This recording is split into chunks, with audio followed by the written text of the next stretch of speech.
A great way to support Daily Thunder is by visiting one of our partners, Shopgood. Shopgood has you covered on all Thunder-related clothing items, including original and hand-printed shirts, hats, and stickers for both adults and kids. Be sure to check out our Thunderbird tee, a popular team redesign concept that pays homage to Oklahoma's Native American culture. To view Daily Thunder's entire catalog at Shopgood, visit shopgoodokc.com/daily-thunder. Thank you for listening to this episode and for supporting Daily Thunder. Welcome back to the Daily Thunder podcast. I'm your host, Ryan Woods. I promised you last week a very special guest, and I am here to introduce said special guest. We have Mr. Brian Gill on the line with us today, and Brian is the host of Spread the Floor podcast, is an NBA podcast. If you aren't familiar, it's the only NBA podcast according to its Twitter profile. He also hosts my absolute favorite podcast, Mad About Movies. So we will get into a little bit of that later. But Brian, he will be my Brian Cardinal to my Deshaun Stevenson. He is a big Mavs fan, and we welcome him to the Daily Thunder podcast. Brian, how are you, man? I'm good. I thought you were, and I would have if I was you. I thought you were going to set me up for. I promised the special guest last time, but he bailed out, so we get this guy instead. Sorry, Matt Damon. We ran out of time. Yeah, we had to bump you. Sorry, dude. Yeah. Man, Brian Cardinal though, that's quite a compliment. The custodian, right? Yeah, the custodian. Yeah. So Brian's a big Mavs guy. This Spread the Floor is more NBA centric though. You guys don't solely. It's not solely Mavs, right? We try very hard to not be a Mavs podcast, and there are days where I text him and I'm like, why do we do this? Because all I really want to talk about is the Mavs. That's like takes up about 80% of my brain. But we try to cover the league as a whole and not get too biased into Mavs talk too often anyway, as best we can. Listen, we've stopped trying here. So as seen by the name. So one big reason we wanted to have Brian on is for someone who doesn't do it full time, very few people study the draft more than he does, spends really, wouldn't you say, an embarrassing amount of time. Oh yeah. I'm sure my wife would say that. Sure. So we're going to get into a little bit of that. I wanted to start at the top. We're obviously big Cade Cunningham fans because he played at Oklahoma State. He's, I would say, the clear number one right now. But wanted to get your take on Cade. Would you take him one? And if not, why not?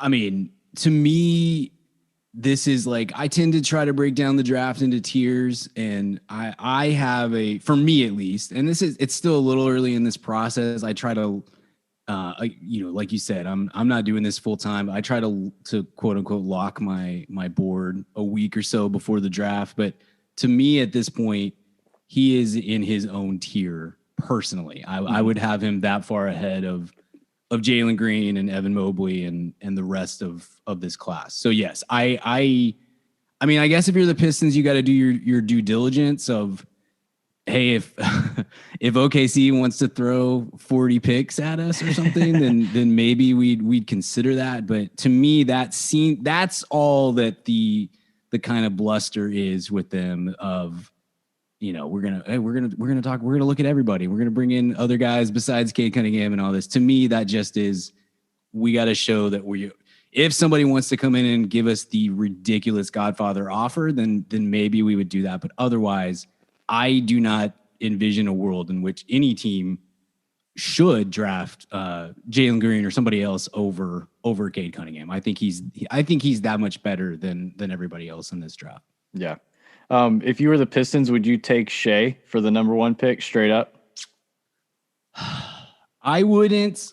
Interesting. I like Shea a lot. I maybe am not as high on Shea as the average, or certainly maybe as this podcast is, but I think more than anything, I would just look at it as I'd rather have the timeline that I get with Cade versus the timeline that I get with Shea. So if you offered me Shea and a bunch of those picks, I think then we could have a conversation, but I don't know what a bunch means. I don't know if it's 1 or 7 or 14. Well, we've already hung up the phone. We've already hung up the phone. It's all good. Exactly. Where were you last year on Killian Hayes, and what do you think that's like? Like, do you see any like snags there?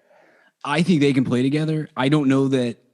Here's how I look at it. I was pretty high on Killian Hayes, maybe a little higher than consensus, but lower than Kevin O'Connor. It's somewhere in that. That's the bar. That's the bar. Yeah. I think I've had him like, I don't know, 5th on my board, something in that range. And then obviously he had a fairly disappointing season, but I felt pretty good about saying we're not going to know much about this kid for at least the first couple of years. He's a long way away from being like a true starter on a good team kind of player. And so it's going to take a little bit of time. I think that those two can play together. I especially like them as far as like a defensive backcourt. I think there's something that can be done with those two. And I don't think that they get in the way of each other. The other way that I would look at it is simply Cade is so much better. Cade, I think, as far as a prospect goes, now Melo obviously had a really good season, and so did Anthony Edwards and stuff. But just as prospects go, if Cade was in last year's draft, I think he was number 1 pick far and away over everybody there too. And so I would kind of look at it as, even if I don't know for sure that Cade and Killian can play together, I don't really care. I'll just trade Killian somewhere down the line if that's what it comes down to. So the Pistons are so far away from being good that to me it shouldn't even matter really if those two guys can play together. But I do think that they can kind of fit. And I like Sadiq Bey a lot. I was very high on him last year and truly devastated when the Mavs didn't draft him. I was so angry about that. And still a little bit angry. Yeah, sure. But I think that they have like a couple of nice little building blocks. What they don't have is a superstar. And I think Cade Cunningham can be a superstar, even if I'm not sure that he'll project as like a true number 1 scorer on a great team. But I think that he can be your best player on a good team pretty quickly. So I wouldn't worry too much about that fit. There's been a lot of talk about like drafting for fit. Atlanta and Phoenix, especially given their success in the playoffs, like Phoenix, they got just crushed for that Cam Johnson pick. And he's a solid role player that does exactly what he was drafted to do. Contributes on a really good team. But you're saying the Pistons are far enough away and they're at the top of the draft. Like their job is to draft the best player. That is the responsibility that comes with getting the number 1 pick is getting the best guy. And I'm with you. The next few guys has been interesting to me because during the college season, Mobley seemed to be pretty comfortably at 2, and then Suggs. Obviously, that was before we could have seen Jalen Green and Jonathan Kuminga at for the G League. So I've been kind of surprised, to be honest, to see Suggs fall even to 4. I think most people have him going 4th. And I don't know necessarily that has a lot to do with the teams that are there. So are you surprised by that? Do you think Green, are you good with Green and Mobley in front of Suggs? My order would probably at right now anyway, would probably be Mobley 2, Suggs 3, Green 4. I do think that is the tier, though. I think all 3 of them are close enough that, like I said, I think there's a break between one and the next group, and I think there's a big break between those 3 and the guys that come after them. I see what people see in Green. I think this comes down to like some draft philosophy and projection is like the hardest part of this stuff with the draft of I mean, you can see what you can see on tape, and you can reasonably, if you do this for a while and you're good at it or mediocre at it like me, you can kind of say, here's ways that he can improve. And is that do I believe that is a likely outcome?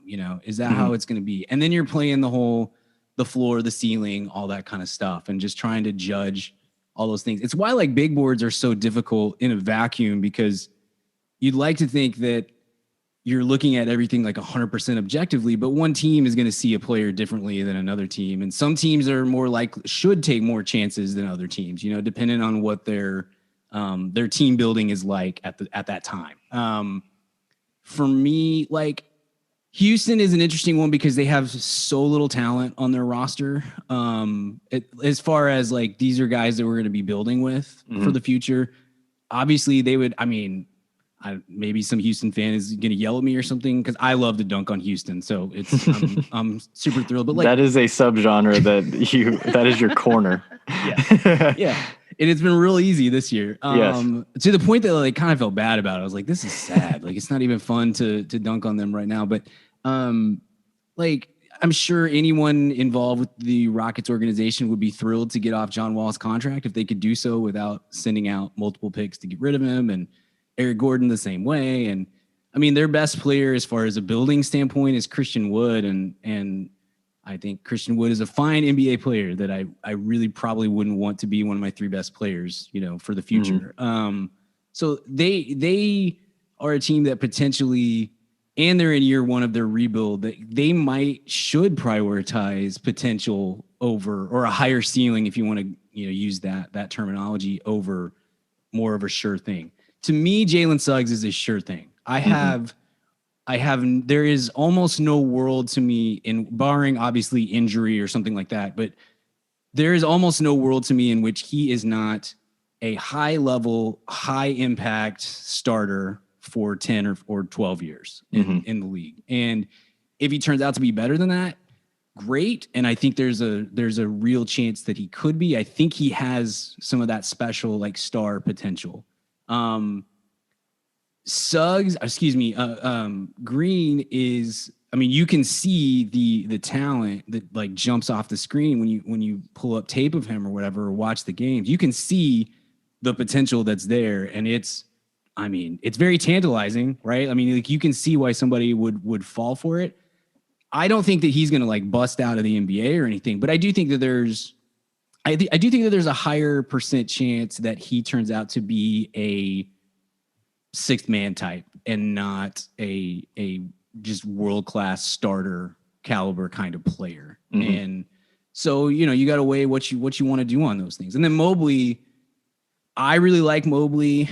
I think he's another one that you can see like how it could. I try to think in my head, how does this work and how does it not work? Like, what's the universe, and what happens in the universe where Evan Mobley doesn't pan out to be a really high quality functioning, you know, starter level or better NBA player? And it's just like, well, he weighs about 112 pounds. I mean, he's a tiny dude. And as far as his weight, and can you see that frame like bulking up? I don't know. I think that's a real question. And then his shot mechanics are pretty terrible and things like that. And so you can kind of say, here's the knock on him, here's the knock on Green, here's the knock on Suggs. And I guess the knock on Suggs, if there is one, is maybe his ultimate like top level star potential is lower than those other 2 guys. And I don't know, maybe you want to go that route, but like, if he falls to Toronto at 4, I would like run to the podium if I was the Raptors. I would be so thrilled if I could draft Suggs and kind of get my Kyle Lowry replacement and move forward, because I know, like I said, I just feel like there's almost no world in which he's not a really, really good NBA player for a long time. Yeah. And it's from the Thunder's perspective, I think we've all just been trying to think of ways to get into that top 4. And Cleveland at 3, Toronto at 4, like we keep coming back to it all depends on how those teams evaluate those guys. Right. And what's the value for them? Do they like Barnes? Like, do they evaluate Barnes, Scotty Barnes, that is higher than Suggs? Sure. Do they think he's projecting long-term as a better player? And if so, they might be willing to, you know, if they don't think Orlando's going to take him at 5, they might be willing to move back. But that has been, which is why I come back to, I think it's more likely than the most likely scenario is that Oklahoma City picks at 6. But outside of those top 3, like you mentioned Cade in his own tier, and then the next tier of 3, now we get into guys like Kuminga and Barnes that I think have kind of separated into their own like third tier. Sure. Some people are really, really high on Kuminga and have no problem putting him in that second tier. I've seen some guys with him as low as like 15 to 20. Like literally he's all over the place. So I was curious what your take is on Kuminga. And if you were in Orlando's seat, assuming that those 4 go in some order, if you're Orlando, which one of those, Barnes or Kuminga, are you most interested in? Or is it someone that's not one of those two guys? I like Scotty Barnes a lot. I'm a big fan of what he brings to the table. I think both of these guys, and I kind of put Keon Johnson in this group. I think Keon Johnson's probably has a lower ceiling than either of these two. But if the Magic or the Thunder or somebody like that took Keon Johnson instead of Kuminga, I don't think that would be like a huge, terrible reach by any means. Kuminga and Barnes, I think they compare to each other because they both kind of bring, in theory, they can bring some of the same things to the table. They're both like really good athletes. Kuminga is a crazy good athlete. And Kuminga is like the guy that if you pulled somebody, if you just pulled somebody off the street and who had never seen basketball before, and you just showed them, a lineup or whatever, Jonathan Kuminga is the one that they would say that guy's probably good at basketball. Like he just has he has the build. You can tell he has the kind of, you can just tell he has the tools are in there, and it's just a matter of, is he going to put it all together? And that is, that's a huge question. Like I said with Jalen Green, I think that there's a lot of possibility that he just turns out to be like that. His ceiling is just a really good 6-man off the bench scorer guy type player, which is a quality career. But for sure, to be the second in this class, in this draft, to be the second pick, it's a lot. Exactly.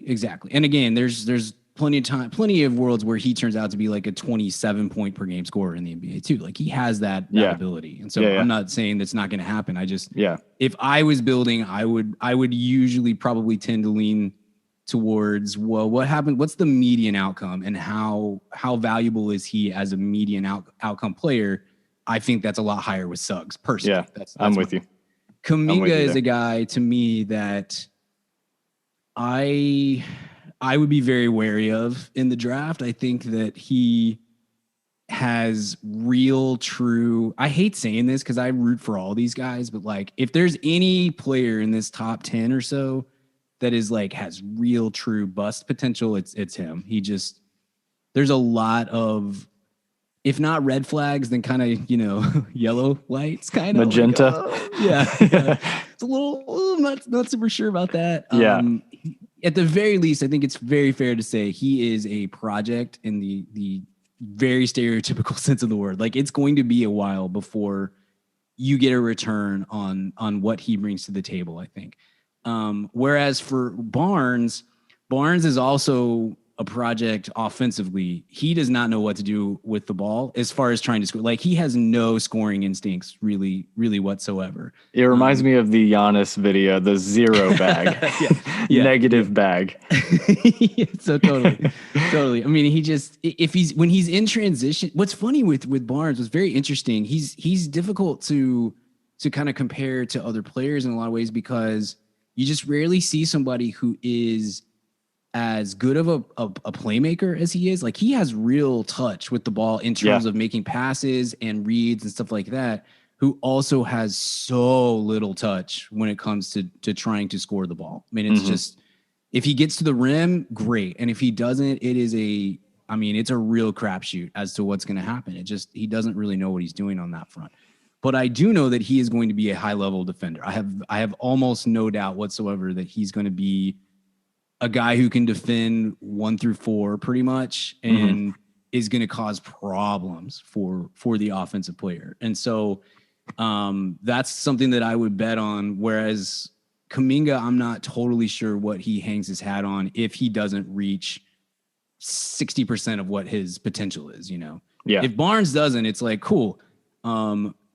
This guy is going to come in. He's going to be he's at worst, he's like Matisse Thybulle, I think. Like that kind of, like, he can really impact the game defensively if we build our team correctly and put him on the floor with 4 shooters and or playmakers. He can help us with kind of short roll stuff, and we'll figure it out. And maybe he learns to shoot. I don't know. But like, if he doesn't, he's a guy that absolutely can impact the game defensively. Maybe from day one. I mean, I think he's. I think he could hold his own. I think he could hold his own in game 2 tomorrow night. Yeah, like he's real good. Sure. On the defensive end. For sure. He can really. He gets after you too. What's crazy to me with him, as much as anything, is like that it's pretty rare to see a guy who is who has his pedigree and who's kind of as highly recruited as he was and whatnot, who comes in and is so willing to defend the way he was at Florida State. I mean, he's like going 94 feet with point guards, and he's 6'9", I think, 6'7", 6'9". Yeah.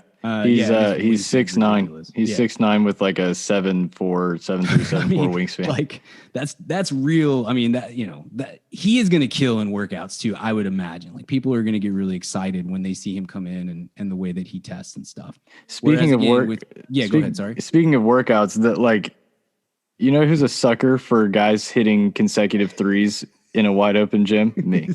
Yeah. Like, I can't stop it. I saw pretty early on, Jonathan Givony put out just a clip of Barnes, and before I even clicked on it, I was like, just relax. He's going to make most of the shots you're about to see. Relax. Right. You had to talk yourself into it. Yeah. Couldn't do it. Yeah. It was like literally every time I see one of these like pro day workouts, it's a reminder how insane these guys are. Like, they are just so good. Right. They're so accurate. And when there's no one around them, like they all look like Ray Allen, and exactly. It makes it very confusing for me. But you know who loves the sound of 6'9" with a 7'3", 7'4" wingspan is Sam Presti. Yeah, those for sure. Like he needs a safe word when it comes to that type of projection. Like, it really is, and I think that's become a kind of scary for Thunder fans. Is like, over the last couple years, it's felt like he's strayed away from that. Sure. Like we're going for guys now that like they can do everything, and they're smart, they're high IQ guys, and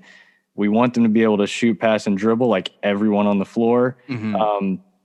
So I think, and even if Barnes is available at 6, and I think the closer we get to the draft, the less likely I think that will be. But if he is there, I think that's the clear pick. But when his name is called, let's say his name is called at 6, I think a lot of Thunder fans are going to feel like we've reverted. We're back at verse 1, if you will, and are going to need to see some improvement quickly before they. I'm not going to say turn on a guy, but like. Thunder fans have a lot of history of watching of guys getting drafted that just cannot shoot, and sometimes they develop into shooters. Like Dort wasn't drafted, but has become it's one of the crimes of draft night. It still drives. That draft was so bad, and he went under, and I felt like an idiot. I felt like there's every year. I'm sorry, I interrupted, but like, no, every year there's guys that I sell myself on that ultimately you're just like, dude, what were you doing? Like, there's no way that, like, I had Tyler Bay like in the low teens last year, and he played like 2 games, you know, and it's unlikely that it's ever really going to change. But like, Dort is one of those that I was watching. I'm just like, this guy can he shoot? No, he cannot shoot, but he has everything else. And this draft is so bad. I don't understand why he's not getting more love. And then felt like an idiot. And then, you know, the end of last season, I was like, I was right about this guy. You know, he really did have it. But he was a guy that came to, like, started playing G League games, and this is 2 years ago now, but I mean, it looked like they were going to have to switch out the apparatus. Like when he would throw something at the rim, like it was violent. Yeah. And he has come so far. He shot 35% last year on like 6 a game. Right. He's like, for him to just scratch league average is like such a win for a team that I think has really struggled. Kevin Durant notwithstanding, like developing shooters. Sure. Like I think it's been a real weak spot for that team, for a organization that develops very well. Yeah. They have a very strong track record of that. That's kind of become their identity. And but shooting hasn't been their strong suit. And I think shooting is something that you can improve. It's been done many times. So I'm interested to see if Scotty, if they are with there at 6 and he's there. First of all, do they go with him? And is that something that they stress to improve? Because we've all seen Ben Simmons. Like it can get, we've all seen Russ. Like Russ, I think doesn't get I think he's become underrated a bit as like that mid-range pull-up shooter. I think when we talk about Russ as a shooter, we immediately go to the 3-pointer. But that is such a, I mean, it's such a wild card. I think if he develops a shot, we could be looking back as like how in the world did he fall to 5 or 6? But if he doesn't, you could be seeing guys below him that you probably would have wanted more. Yeah, totally. And I think part of the reason why Kuminga and Barnes are linked right here at 5'6" is because I think, I mentioned you got to decide whether some teams should take chances and some teams shouldn't. Yes. Orlando has their cupboard's not as bare as Houston's is, but they don't have a building. They don't have a single guy on that roster, in my opinion, who is eventually a top 3, except for Jonathan Isaac. But who knows? Who knows what we're getting with Jonathan Isaac? But the rest of that roster, it's like, are any of these guys top 3 players on a real playoff team? No, I don't think so. So like, and they have a second pick 2 picks later. So you can maybe roll the dice with the Kuminga or Barnes. I think Kuminga is much more of a roll of the dice than Barnes is. Maybe both ways. Maybe his ceiling is way higher than Barnes is, but I think his floor is also much lower. And if you're OKC, at least from the outsider's perspective, I can say, you have 40 picks coming up. So like if you blow this one, if this one doesn't turn out well the way that you want it to go, the opportunity cost is lower than it is for some of the other teams, that are potentially in this position. So I think it's partly that these 2 guys seem like probably the next best players, but I think it's partly just like these 2 teams both are okay probably taking a chance here if they want to. But if I was y'all, if I was the Thunder, I would be hoping that Orlando personally, and this may look very foolish in a couple of years, but like I would personally be hoping that Orlando takes Kuminga at 5 and leaves me Scotty Barnes, because I think I just think there's a higher chance of him being like a real impact NBA player, and I definitely think it happens sooner than it does for Kuminga. Man, the real killer. Do you remember when you mentioned like the workout videos? Like in 2018, the lottery never breaks well for the Mavs. We should have had the 3rd pick. It ends up being the 5th pick or whatever. And Tobin and I are just talking ourselves into Mo Bamba. We both really wanted Luka. I was super had plenty of misses in the draft, but that was one that I was like, he's the best player we've seen come into the draft in so long. I was dying to get him. And then like 2 days later, we're like trying to talk ourselves into Mo Bamba. And he's sending me videos of Bamba just canning, 30-foot jumpers in the gym or whatever. And I'm like, cool, but like, can he functionally move? Is that here's him curling around a set of cones and hitting a really long shot. Yeah, like it happens. That impressive to me. It's crazy. Okay. Yeah, it gets so dark when you really get into those spots. Yeah. You're just like, oh gosh. Yeah. Curious, was that the trade with Atlanta? Was that like during the draft, right before the draft, or that happened like a couple days before? It was that night. It was it was like earlier in the late afternoon, it started to break because there was a story at one point.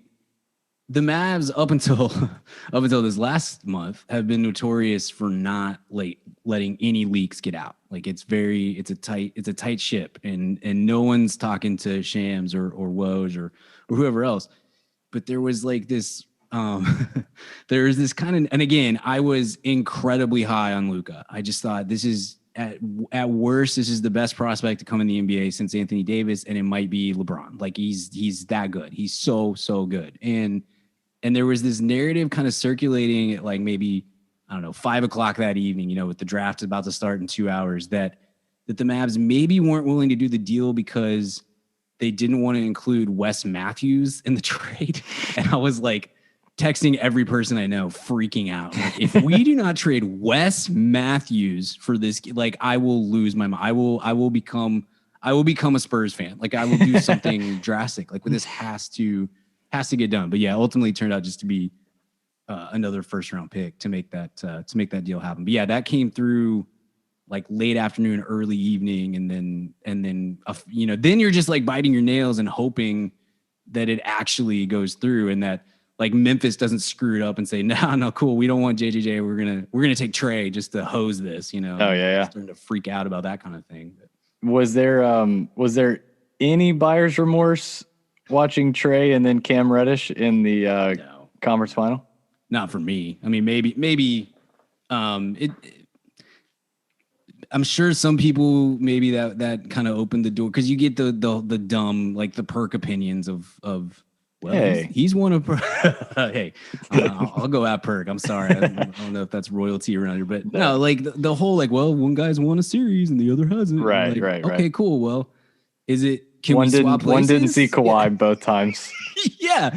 One didn't see Kawhi, and like, can we do a draft where the Mavs get to pick 3 or 4 Hawks players? That'd be cool. I mean, it's that kind of thing. I mean, Trey I've never been a super Trey guy, and I wasn't as high on him in that draft, and part of it was just kind of a little bit of what I said. I tend to look for like what's the median outcome, and for me, Trey was somebody who had to hit so much of his ceiling to be like a true winning basketball player because of his size and his limitations and whatnot. The thing for me with Trey that I maybe didn't see or that he's developed really well is like, I kept saying, because people, the comparison to like Steph Curry, I was like, he's not anywhere. He's not a shooter. He's not an elite shooter like Steph Curry is. He can be a volume shooter, and that has its own value. But I mean, he's not Steph. But his development as the pick and roll guy with that floater and whatnot is, to me, is like the big difference between Trae Young 2021 and Trey.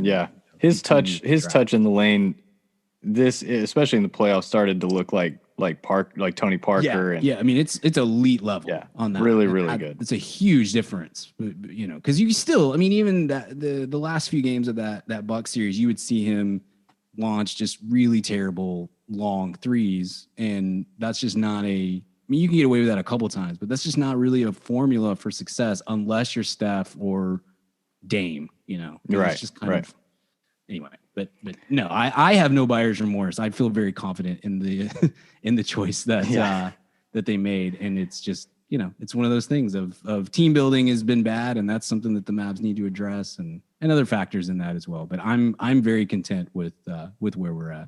I do want to talk about the Mavs here in a second. From an outsider's perspective, are you just waiting on Oklahoma City to just trade up? Are we overthinking this? Do they have like too much ammo not to? Like sometimes we talk for hours about this stuff, and sometimes I think Presti would just be like, dude, like chill.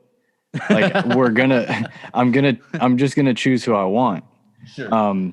But I could be dead wrong about that. Like there's we're not the only people that think there are really good players in this draft. Like other people have TVs. This is like, he's not the only one. And I think it's going to be a lot to move up. I think it's going to take a lot. And there's been a lot of talk about maybe including Dort if it means getting up to 4. I think from him being from Canada, he's been linked to maybe a Toronto deal. Right. Would you do it for like 6 and Dort to move up 2 spots? I think that's a little heavy at first thought, but my next thought is if that means Suggs is in the backcourt with Shea for however many years, Sure. I think you do it. But that's me. That's me as the person that thinks Suggs is like right behind Cade in this draft. So there's a whole bunch of different opinions. But what do you think? Like, do you think Oklahoma City is like about to move up, or do you think do you see them playing the long game? Like you said, like they have all these picks. If this one doesn't work out, then it's okay. I feel like I mean, it wouldn't surprise me if we woke up if tomorrow and they'd made a huge move to move up. But if I was Presti, I think that I might lean toward there's not, and I don't know what the mood is there. You know, I don't know how patient Thunder fans are going to be with all this. Here, this is what I'll say to that specifically. I think this obviously we're coming off of the first like true tanking season in like 11 years. So this was very different, but I think everyone's looking at Shea like we need like this is the time to put another guy with him, and there's a lot of talk about timeline, and we don't want Shea to have to wait around another 2 years of this to have a guy or a team that is ready to go. And not that the team is going to be obviously complete after this one draft, but I think there is some urgency to pay off this year with at least one guy out of these 3 picks that you look back and say that it was worth it, and we put someone next to Shea that we can move forward with. So I think that's kind of the tone of and why I think there is some urgency, and why lottery night was such a disappointment, and maybe some urgency to maybe even if it means people think Presti lost the trade, just move up, just get one of those guys if you think it's a 4-person draft. Sure. Yeah, I can definitely see the mentality of let's get up and get one of these guys. I really thought when the lottery first dropped, it was like it seemed pretty clear that Mobley was the number 2 guy, and that then Suggs is the number 3 guy. And if you're Cleveland, it's like I would in my opinion, I would happily just draft Suggs and trade Sexton or Garland or both. I don't care. I think he is long-term better than either of those players. I would have no problem just saying, cool, we're going to reset another year and just, kick the can down the road a little bit, but this guy's better. So we're going to go that route. But within like 2 hours, it seemed like, well, the narrative is Kobe Almon's open to trading the pick and all this sort of stuff.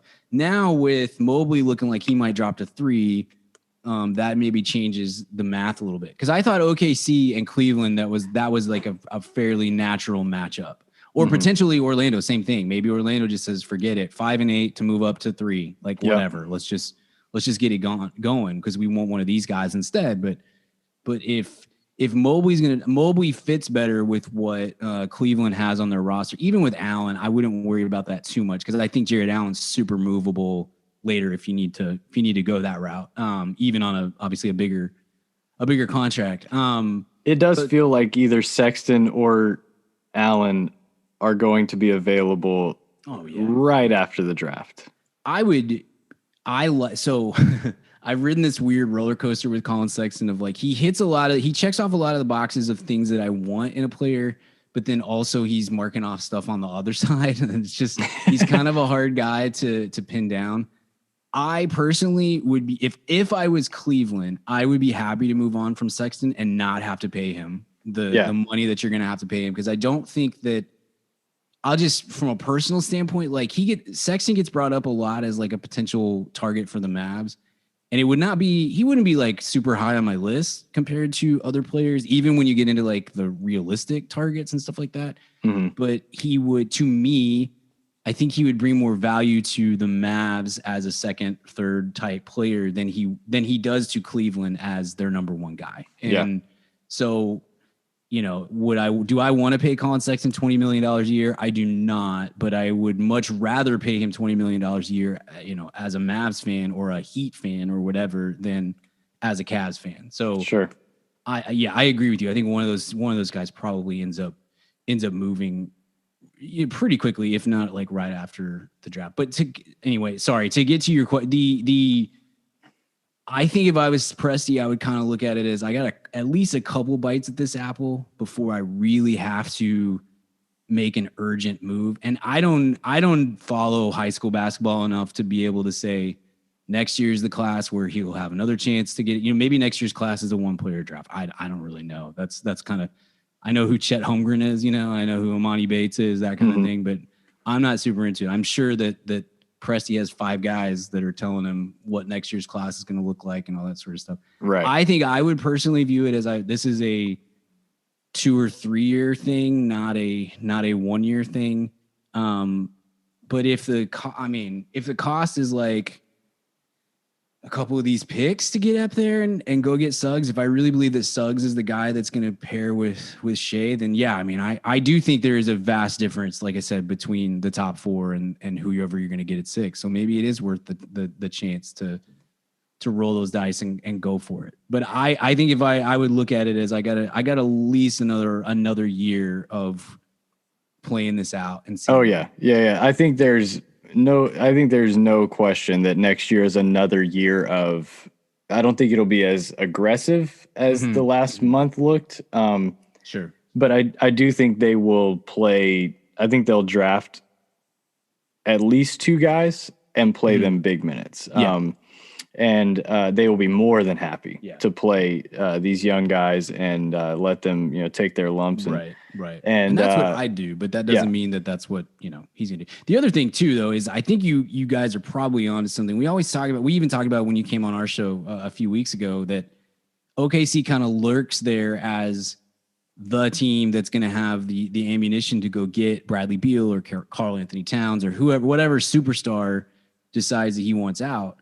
I've always felt like it's more likely that they would do something like this with we have all these draft assets. Let's go get the guy who we have control over for 7+ years rather than a Brad Beal or a Cat who, already several years into their career and is grouchy about, maybe not willing to do the whole, not even a rebuild, but like start at this place instead of go to the Lakers, which is always the out, that every player seems to have. So I am sure that Presti has made calls or at least kind of put the feeler out to Troy Weaver of, so like how many of these picks are we talking? It was reported today that the Thunder were one of those teams that the Pelicans, I believe, were another team that was interested in moving up, which had me thinking, is Brandon Ingram available? Sure. Which I don't know. Not sure who is currently making the calls on behalf of the Dallas Mavericks right now, but that would be an interesting phone call. I would enjoy that quite a bit if we could. So outside of the top 6, you mentioned Keon Johnson. Is he my question was going to be, who's your favorite guy past 6? Is he your guy? Oh, I do like Keon Johnson, and I talked myself I had talked myself down on him, and then I went and watched a bunch of tape today, and I was like, "Oh, I'm right back there." I really like what he brings to the table. What do you like about Keon Johnson? Because we've had some mixed feelings as well. Sure. I mean, I like his competitiveness. He's another guy like Scotty Barnes that I think he's a day one defender. He's less versatile defensively because he's not 6'9", 7 whatever wingspan. I think he's probably a 1 to 3 defender. And the 3 even would be maybe dicey in some situations, but he's a guard and wing defender. Whereas Scotty Barnes, I feel like I'm not sure. Besides the Embiids and Jokic's of the world, I feel pretty confident, especially in a switch situation, that he could jump out on just about anybody. And at least make it tough. That's your job. You're not gonna in the way that and I'm sure your listeners understand too. It's like there's no shutting guys down really anymore, not consistently anyway. Your whole job is just like, how difficult can you make it on the opposing team's best players to score? And I feel like he can do that. Johnson's like a little bit behind that, but he's not far. I love how he he's probably ahead of Barnes in terms of navigating screens and getting skinny and all that kind of stuff. And that is a huge thing right now because every freaking play down the floor is some form of pick and roll. So if your primary defender is able to navigate those, to get around them, to get over them and all that kind of stuff, that's a huge, huge asset. I like his tenacity. He's a real competitive guy. I dig that. Obviously, he's a ridiculous athlete. He set the record at the combine for. That's what gets me going. You talk about like, this guy's hitting shots in an open gym. You tell me, oh, he set the record for the vertical leap. I am in. Like that just is. Was it 48? Yeah, I think so. Like standing vert. Just ridiculous. I'll just hit ridiculous. The top. Yeah, it's absolutely insane. He can't shoot at all. Right. But he can shoot in what he has. Another thing he has over Barnes is he can shoot inside of about 18 feet. And I don't know how much that matters in the NBA since no non-star gets to take mid-range jumpers and stuff. But like, yeah, sure. You can see, at least to me, you can kind of project in 2 years with our shooting coaches, all this sort of stuff, we can maybe get him to a place where he is a league average shooter from outside because he shows real touch. Coming off curls and stuff, especially like that's a pretty unique skill set. And he just can't shoot threes. It's so weird. Like the second he steps outside of 20 feet, his shooting mechanics change. He sticks his butt out. It's super odd. I study the shooting mechanics maybe as much as anything else. That's like the only good thing I'm really good at coaching wise. Like when I coach youth basketball, I'm pretty good at fixing kids' shots and all that kind of stuff. So I put a lot of emphasis on this, I guess. His shot is, I'm not sure I've ever seen anything like it because the top half is so beautiful. It's so high. You can't block his shot. I mean, he gets it. He's so high up and it comes out so clean. And then you look at it, hips and below and you're like, what is happening? Like, it just doesn't make any sense how those two things go together. But yeah, I think his ceiling is lower than Barnes for sure. And probably Kuminga as well. But I feel like, again, the median outcome on him is like, he's going to be a high level competitive player. And that, I don't know, that means something to me. I don't super love. No, I won't put it that way. I do really like this draft. I just think there's not a huge difference to me between, let's say, the 8th best player and like the 18th best player or something like that. They're all kind of grouped together, in my opinion, at this point. And that is a huge argument for not trading up, especially if for Oklahoma City at 16 and 18. Like getting 3 guys in the top 18. I think that's really valuable. Like that could turn out to be that could net out to be as valuable as trading up to get one guy. Long term, especially if you don't get the right one. So are you saying Coop has a wetter? Is that what you're saying? Yeah. So beyond Keon Johnson, who's your next favorite guy? This is the last guy we'll talk about. Man, I like Davion Mitchell quite a bit. But everybody knows who Davion. The only question on him really is like, is his shooting for real? You know, he shot 44% last year after shooting like, I think 32% the year before or something like that. I mean, he had a huge jump and his free throw percentage is terrible. I don't put quite as much stock into that as some other people do, but it is an indicator. So I mean, like, there's questions, but like, he's 22 years old. You know what you're getting with Davion Mitchell compared. If they don't trade those picks, doesn't he seem like such a lock to Golden State? Yes, yeah, 100%, yeah. Because that's a guy he can play 15 minutes a game, 15 quality minutes a game for Golden State right now, and they'll be happy with that, and they can kind of mix and match who they play him with, and yes, he makes a ton of sense to. That seems like one of the locks on the board. If, like you said, if they have that pick, he seems like a lock. The other guy that I'll say, this is a risky one because I haven't watched as much tape as I want to. I grew up a Duke fan. Like Duke basketball was my first like exposure to the sport really. Because I didn't grow up in a sporting household.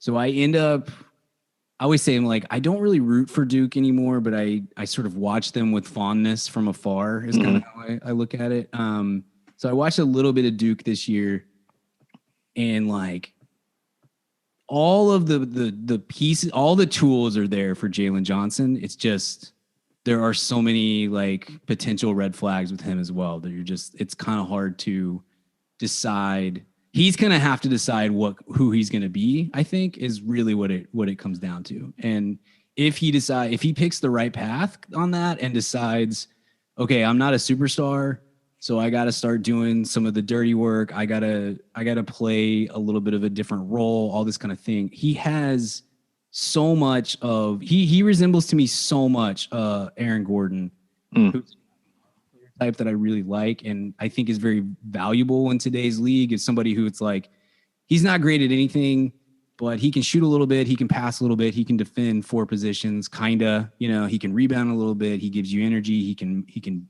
move, he can jump, all these things. It's like he's a B or a B plus in most of these categories. If he decides that he's willing to do those things, I think he presents great value to whoever picks him. But he could go 7th and be out of the league in 3 years, or he could go 24th and have a 12-year awesome career. I don't know. I think it's a question mark on that front. I love that you mentioned Keon Johnson and Jalen Johnson, because if over the last 3 weeks, ever since the lottery, I'll say, if there's been one thing that has been consistent from this podcast, other than we love Cade, we hate Keon Johnson and Jalen Johnson. I'm presenting the other side of it. I like that. Is exactly right. I love that you like those guys, because you can get so like tunnel vision on certain guys and certain opinions, and it's nice to hear the other side. So I'm glad you mentioned that. Okay. I do want to hear your thoughts on this, the recent developments of the Mavs front office. I am not a big Jason Kidd fan. Sure. You sent me condolences when we hired Kidd. I did. The edible arrangement, it's like on back order. I think it's a lot of them came to Dallas that week. You'll see it. But I was kind of stunned. Like, it felt like, first, this is where I want to start. Rick Carlisle had a very strange, well, at least it read strange, quote about, like, it almost felt like he was trolling. Like, he was. Yeah. Like, there a lot of responses were like, "Tell me you hate Luka without telling me you hate Luka," and it was like, "Here's Rick Carlisle's quote about they should hire Jason Kidd." Right. But then, like, literally half an hour later, reports started coming out that they were keyed in on Jason Kidd. Yeah. I was so confused by all of that. Like, make sense of that for me, if there is such a thing. Yeah, it was not great week for Mavs fans. Not great, Bob. Carlisle is an interesting guy in that we all know that he is a giant a-hole, and I don't know if that's as well known around, because I mean, it's not like he's out promoting himself or anything. So maybe, I don't know, maybe the average fan in Milwaukee doesn't know that Rick Carlisle is just a jerk. As a big Rick Carlisle fan myself, I did not know that. Okay, this is where I'm at. See, I'm kind of I can be cantankerous myself, and I love Rick Carlisle. And also acknowledge this guy's a jerk. He's just a jerk to everybody. He can be a jerk to media members. He does this. I don't know. He does a weekly, or he did, I should say, he did a weekly radio show here on the big sports talk station in town, The Ticket, and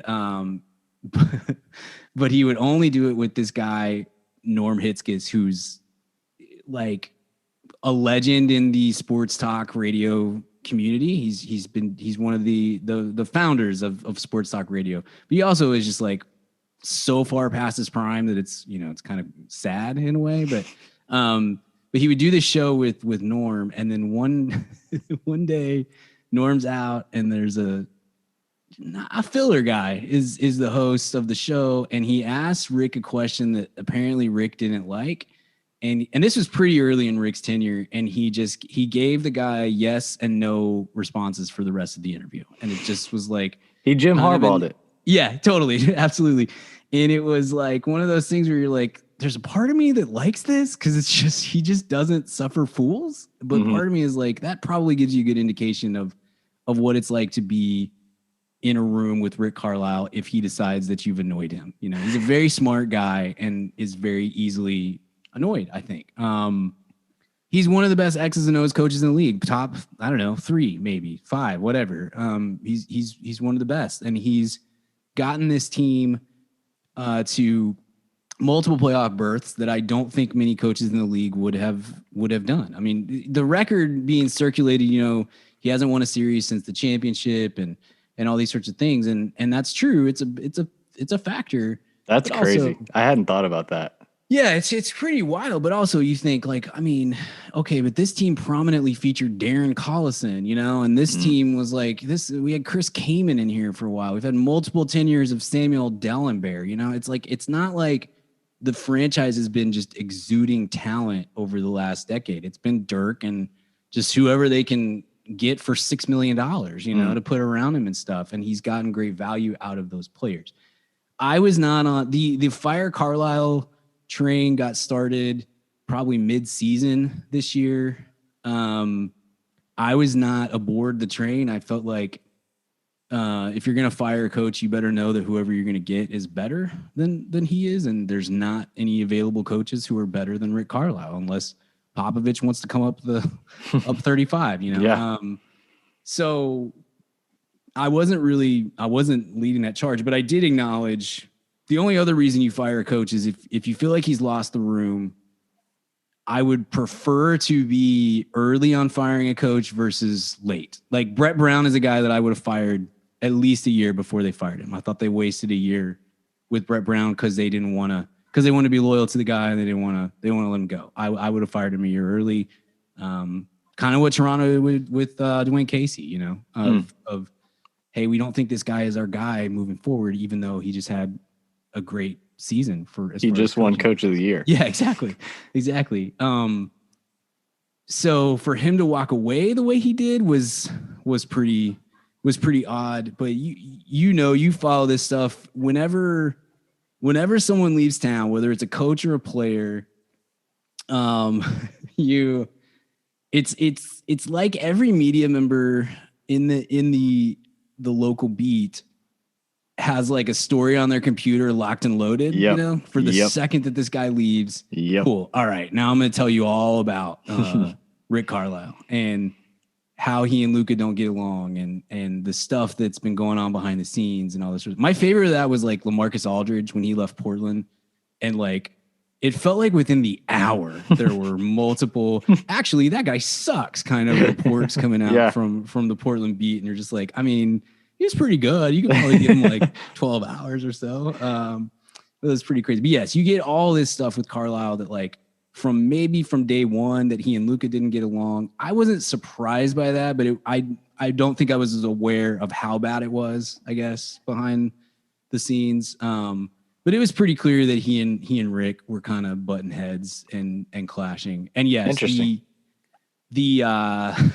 statement that he put out, thanking all of these players, but not thanking Luka. And then the next statement was they should hire Jason Kidd, and not thanking his assistant, Jamal Mosley, was very calculated and pointed. And I don't think that there's any denying that he was absolutely trying to make a couple of statements through those statements, you know, like read between the lines. You really don't have to read hard.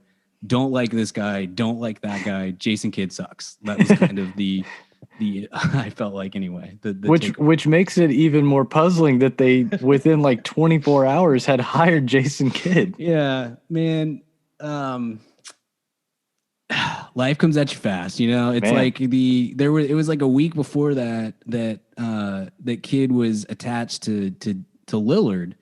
And Tobin and I were like, ooh, honey baby, like that's not really where we want to go. And I mean, I literally said to Tobin, whether I said it on the air or not, like, we just need to be thankful. Because this is part of the process is the Mavs have not been a normal organization for 20 plus years because they were a very good, successful franchise that was built around a guy who is wholly unique in all of basketball. There is no one like Dirk. And I don't just mean I know I'm very biased on that, and Dirk is I always say, like, if the only way anybody could ever supplant Dirk as my favorite player ever is if my son led the Mavericks to a championship. Like, just getting to the Mavericks might not be enough, you know. And you mean your actual son, not your Slovenian son? Yeah, my actual child, right. Who is 8. If he leads the Mavs to the title someday, then maybe the aforementioned Coop. Yeah, exactly. But like, Dirk is a completely different kind of superstar than anyone else in the league. It's him and Tim Duncan. Like, those are throwback kind of guys that just, it doesn't really exist in this league anymore. And so they got away with building teams poorly because Dirk was never going to leave, and especially post championship, he wasn't ever going to go somewhere else. And so that's it's great on his standpoint, but it definitely led to like some pretty terrible team building and making decisions and things like that. And it's not that way anymore. They're going to have to adjust to this guy that we have is an all-world talent, like truly. I mean, he's a top 5 player, top whatever 8 player in the league, and truly could be a multiple-time MVP if things go the way that they could. You know, his potential or whatever. But also that brings with it expectation. That brings with it 4 million Instagram posts of photoshopping him into other jerseys, and it goes with, you're going to have to kind of acquiesce to the demands of the talent. And that's not something that the Mavs have ever had to do before. And kind of changing those things out is very difficult. But I literally said to Tobin a week or so before the kid thing, when the Dame thing was circulating, I was like, hey, could be worse. At least our guy doesn't want Kidd, you know? And then 4 days later, we're hiring Jason Kidd. And it's just like, geez, man, this is pretty brutal. What happened with Bob Voulgaris? Oh man. I think that, big fan, by the way, if you're listening. Yeah. I think you're in the same boat as me. I was pretty aware of Bob before him because he was a frequent guest on Simmons' podcast, and maybe have dabbled in following what he does from a gambling perspective and such. So sure. Like, I knew a bit about him. I did not know the role that he was playing. I knew he was hired, you know, I knew he was part of the team. I did not know how vital his thoughts and information were to the team. Now it's been a long known, I think it's pretty well known around here that Cuban is running things. Cuban is the guy who's in charge of everything. Whether there's a GM or a president of basketball operations or what, like, he doesn't have those titles and it doesn't matter. He's the guy that makes the final decision on things. It also, I think, was fairly well known around here that who has his ear has changed multiple times over the years. I did not know that Bob was the guy who was speaking sweet nothings into Cuban's ear at the moment. Sure. But it's pretty clear that he had major influence over the decision-making process around here, and that no one else likes that. So Donnie Nelson did not like it. Rick clearly did not like it. Obviously Luka didn't like it. I don't think anybody was happy with Bob except for potentially Cuban. So I don't think they have not fired Bob, but his contract runs out in like October. So I kind of think he's not coming back, or if he does, he will be back in an offsite advisory role only, not somebody who's here for the day to day. I think he's way more interested in yachts and more of an assistant to the regional manager situation. Yeah. So, you know, as much as I've been like a distant fan, like through the same outlets that you mentioned, it doesn't surprise me at all that he rubbed people the wrong way. Absolutely. I mean, it's been really funny because I don't think that people, I don't mean this to sound like super hipstery, but like, I've been in on this guy for a long time, and I guess I didn't realize that most people weren't like that. He's like some sort of international man of mystery to people. And I'm like, no, he's a poker dork. Like, I've seen, I kind of know some of this stuff. But yes, I'm 100% with you. It's like when that story came out, I'm like, yeah, that guy has like Mark Zuckerberg level of understanding human beings. Like that's not a surprise whatsoever. And it's why he probably isn't cut out to be in a front office, because half your job is managing relationships with people. Speaking of someone that seems to have Cuban's ear, were you surprised Michael Finley wasn't named like to an elevated position? I think we were all surprised that it wasn't Finley GM, Jamal Mosley coach. That seemed like where everything was leaning until about 36 hours before it did not go that way. Until Rick started talking. Yeah, for sure. And it just, I don't know. It's a weird thing. Do you know anything about this guy that they hired? Yeah, I mean, he's a relationship guy, so he's like the antithesis of Bob Vulgaris, I think.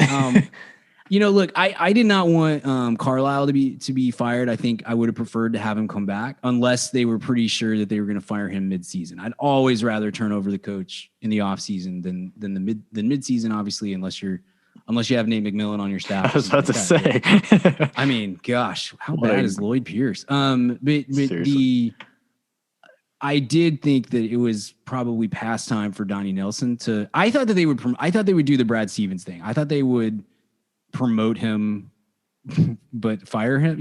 Like, hey man, you're not doing a great job here. Let's move you up the ladder, but it's kind of promotion and title only because Donnie's like part of the family and all this sort of stuff. But I did think that he was well past the point where I really wanted him making decisions. And Finley is a guy that Michael Finley was one of my favorite players growing up and a guy that I love and deeply respect. And I think he deserves the position that he's in, and he's worked incredibly hard to be that. They've like groomed him for the last 5 or so years to put him into that position.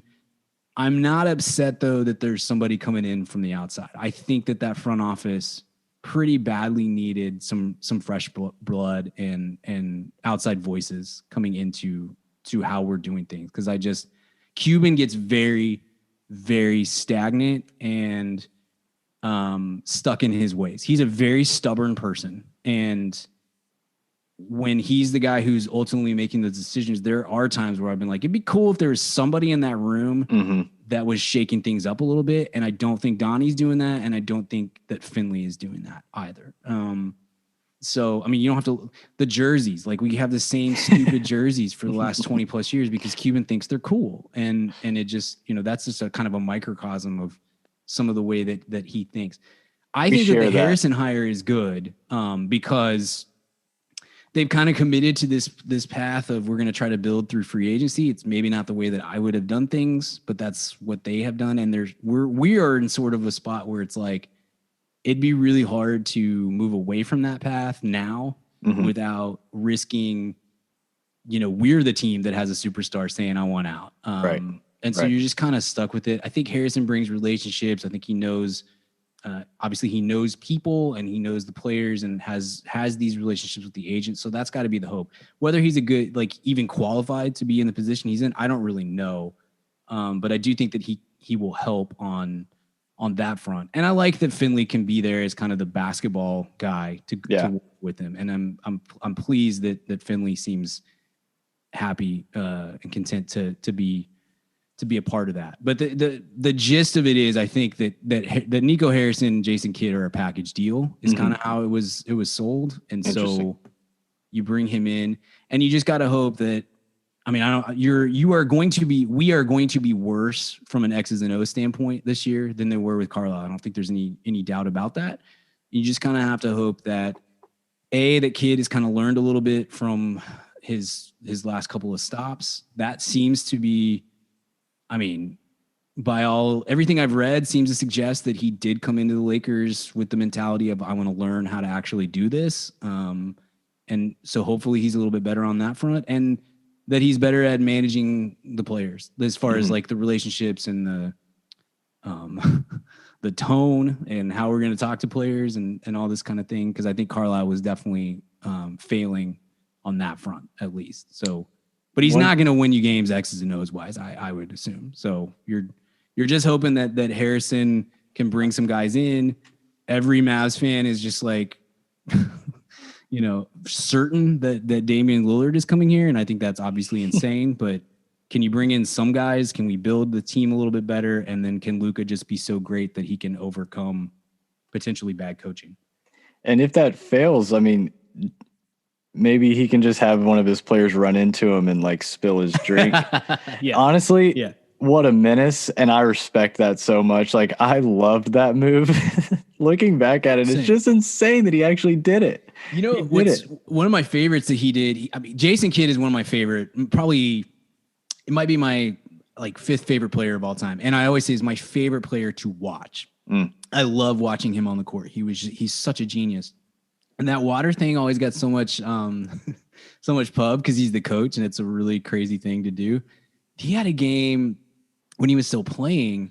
I don't think it was the season we won, maybe in the year after, but somewhere around there, we were playing the Hawks and Mike Woodson was on the court yelling at his players and stuff, but like he wasn't really in the way.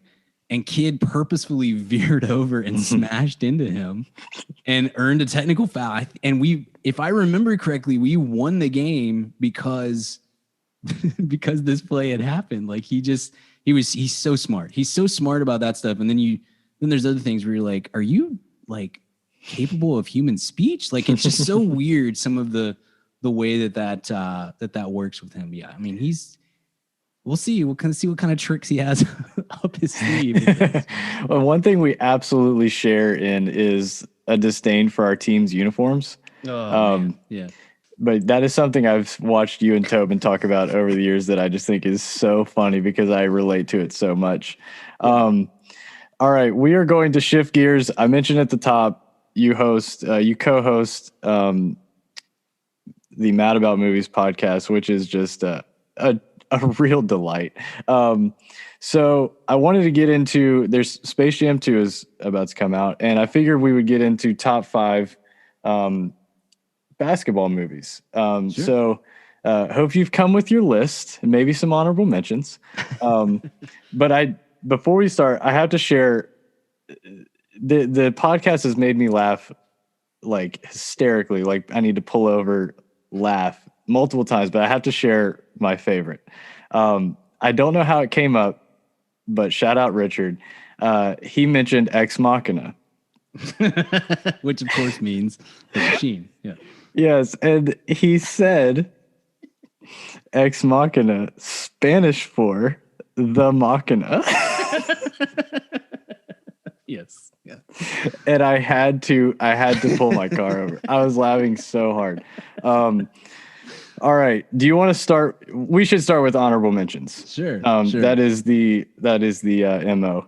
I included some there's not a lot of great basketball movies, so I included a couple of documentaries. I hope that sure. Yeah. meets your I also included a couple movies that aren't truly basketball movies. Okay.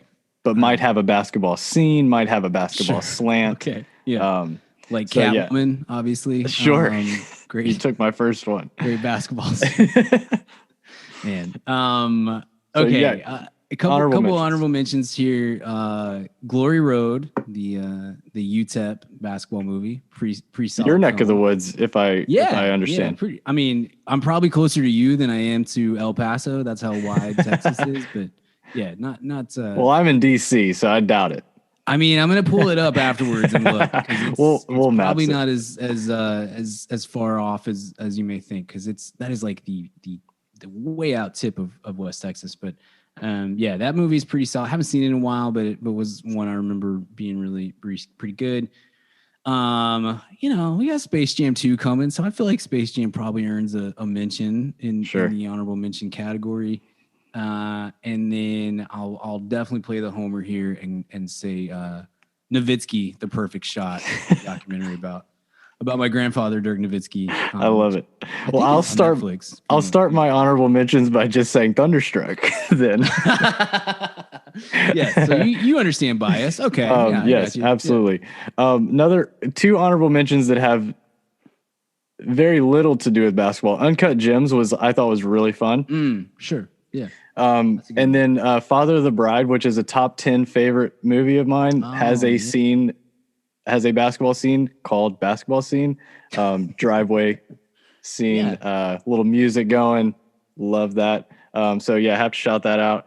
All right. And one more honorable mention for me is Brown Sugar. Oh, okay. All right. Have you seen? Yeah. I have. It's been maybe just one time that I can remember, but yeah. Okay. That's a good one. Super good. All right. We'll go with our number 5. You go first. Number 5 for me, I debated back and forth. This is favorite, not best. So I will go. I went back and forth between this and that. I'm going to go He Got Game at number 5. Love it. The Spike Lee joint, Denzel, pretty great. Ray Allen, Jesus Shuttlesworth, and the stories on the set from that are worth being a top 5 movie. Some of the best apparel, just, and it also gave I mean, it's just some unbelievable Jesus Shuttlesworth stories. Yes, yeah, like you're saying. Yeah. Also made it onto an NBA uniform when we were doing nicknames. Oh, on the back of uniforms. All right. My number 5 is White Man Can't Jump. Okay. Yeah. That one's coming up here for me in a second. Yes. Yeah. I debated that one and He Got Game, where I was going to place them. So. White Man Can't Jump also gave us a legendary Halloween costume between Nick Collison and Russell Westbrook. Legendary. We hold that in high esteem. All right. Number 4. I'll go ahead and put White Man Can't Jump there since we just talked about it. The fun thing for me with that one is that's a movie that was a huge, because I said earlier, my family, not a sporting family whatsoever, doesn't care about sports. And growing up in I'm 38. So like becoming a basketball fan, especially in Dallas Fort Worth in the early to mid 90s when the Mavs are just the most garbage team ever. Like I really think the 92-93 Mavs team is the worst basketball team of all time. And you're just trying to sop up every ounce of basketball that you can get in any form. I watched White Man Can't Jump on TBS 4 billion times. Just constantly had that on. And never saw the non-TBS version until I was like in my mid-20s probably, and was like, oh, this is a different movie. Like there's a lot more stuff in this that I did not know was a part of this film when it was edited down to 80 minutes on TBS. I love White Man Can Jump. You can't get over Wesley Snipes at that time. The best for that stuff. Yeah. And Woody Harrelson is still at it. He is still at it. Absolute American treasure. Oh yeah, he is. All right, my number 4.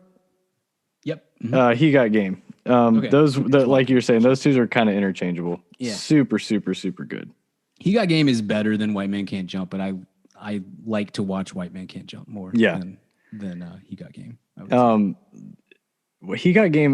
like some of the Denzel stuff is just like really good, really, really good. Yeah. Very few people deliver dialogue like Denzel, and playing kind of a seedy character too. Yeah, that's not something that Denzel did at that time. I mean, obviously with Training Day, he really took that to the next level, but that's a departure from most of his filmography, and he's really good at it.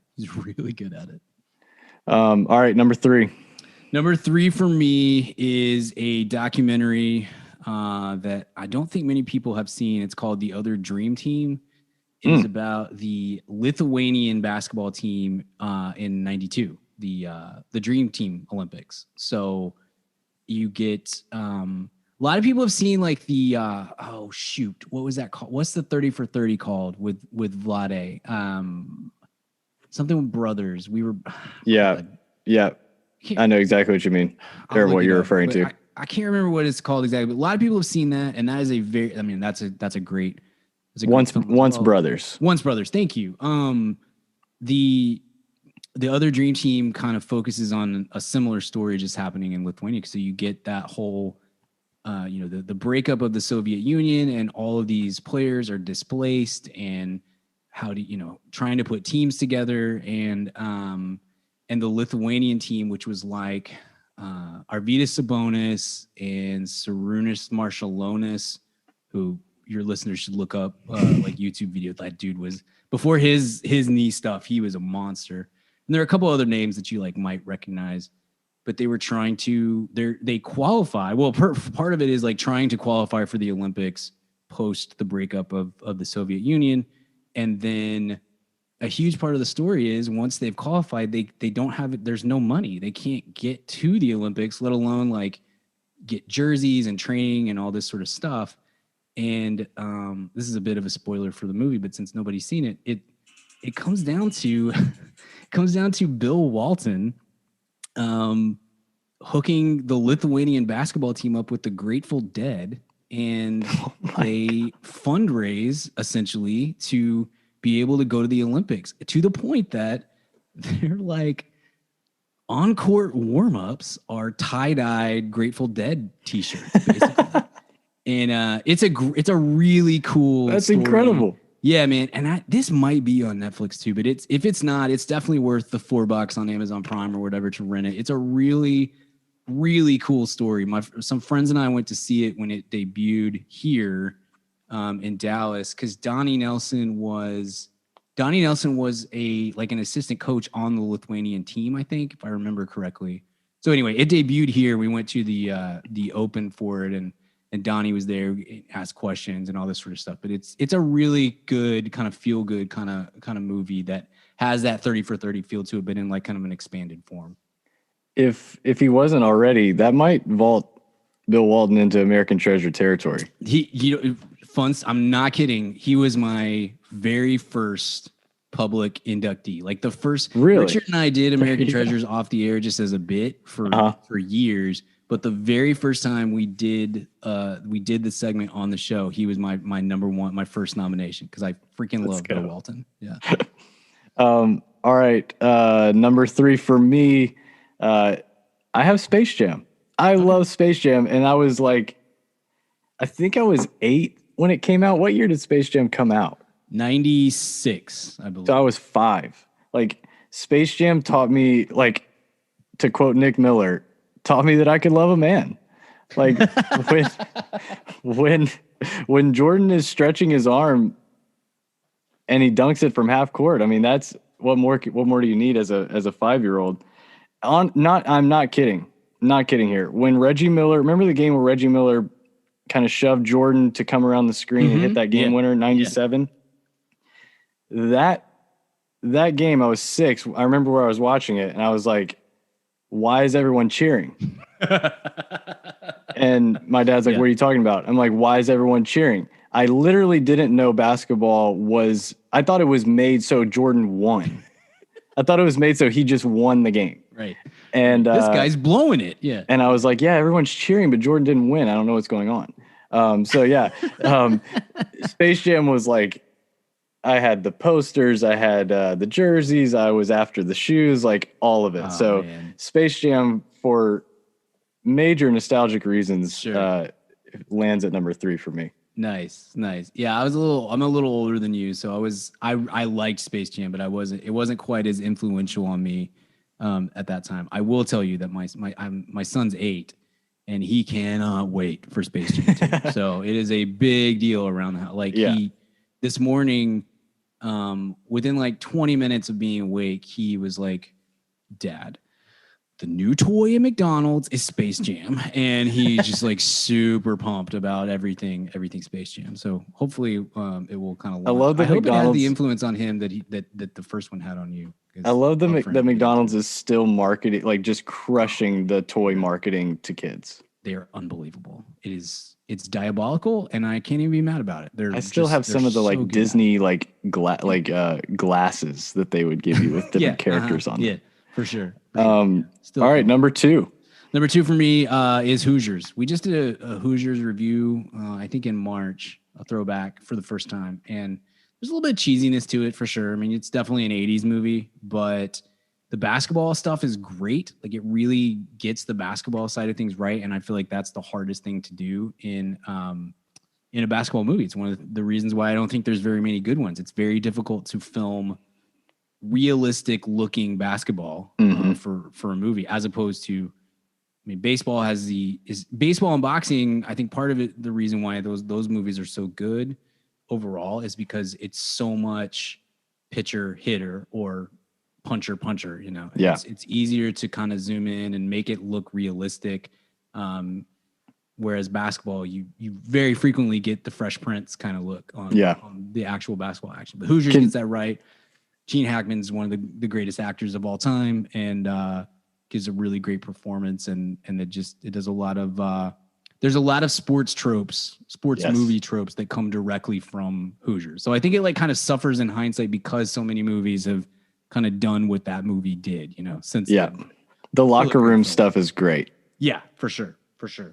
Hoosiers is my number one, so we can talk about it now. Okay. A really strange like romance subplot. The Gene Hackman school faculty member was really, really strange.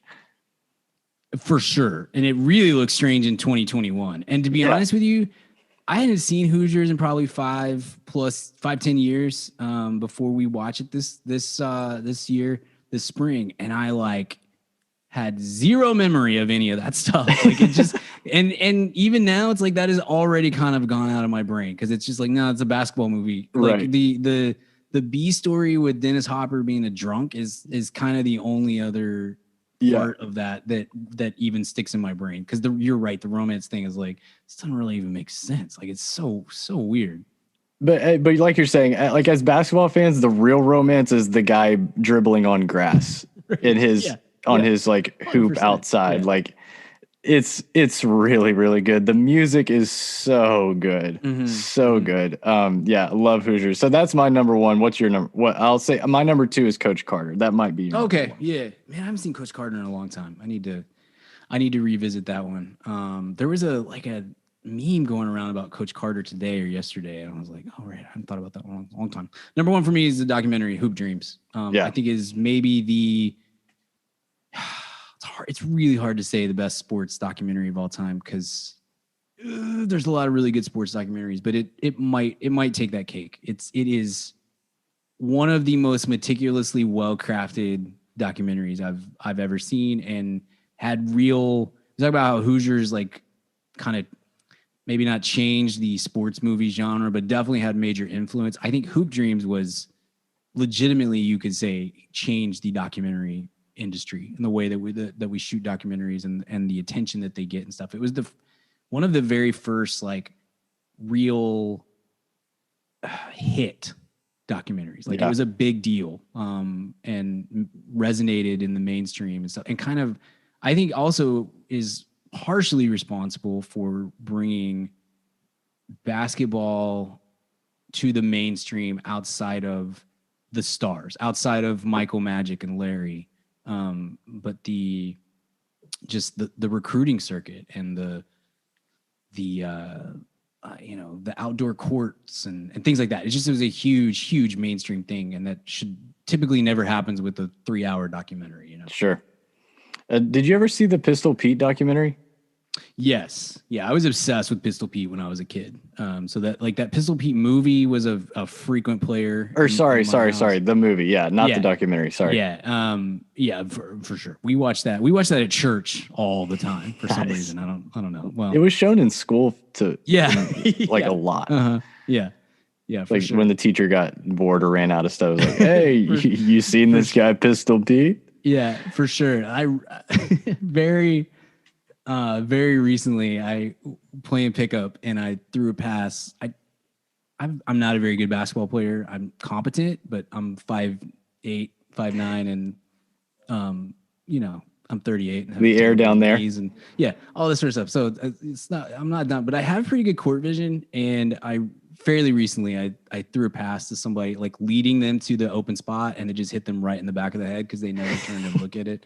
And then for the rest of the day, my teammates were ribbing me and calling me Pistol Pete, and I'm like, well, I mean, he was open, so there's that. He could have turned. Yes, Pistol Pete was a big influence on me as a kid, for sure. And shout out to the Dream Team documentary. That 30 for 30 is like insane. That book is awesome. The Jack McMullen book on the Dream Team is fantastic. All right, that wraps it up. Brian, seriously, thank you for joining me. Yeah. Thanks for coming on the podcast. It was a lot of fun. Yeah, absolutely. Thanks for having me, and thanks for letting me talk forever. And sorry for all the draft stuff that will sound very foolish in 3 weeks. I'm sure. Tell everybody where we can find you. You can find my shows. Spread the Floor is the one that needs your love the most. It's newer and harder to break into that little market than the movies ended up being when we did that. So Spread the Floor is on all available podcast platforms and such, and on Twitter as well. So check that out. And then my movie podcast is Mad About Movies. So check that out. And if you really like what you hear on Mad About Movies, we have a secondary feed, a VIP feed, madaboutmoviespodcast.com/VIP. And you can sign up and get even more of us talking. And the other two are better at talking than me. So if I've turned you off, then I promise the others are better than me. Richard is hilarious. I could vouch for that. Yeah. All right, Brian, thanks a lot. Everybody, thanks so much for listening, especially if you made it to the end. Good on you. We will talk again next week. Thanks for listening to the Daily Thunder podcast. Hey, Hoopheads. We appreciate you listening to this episode of Daily Thunder.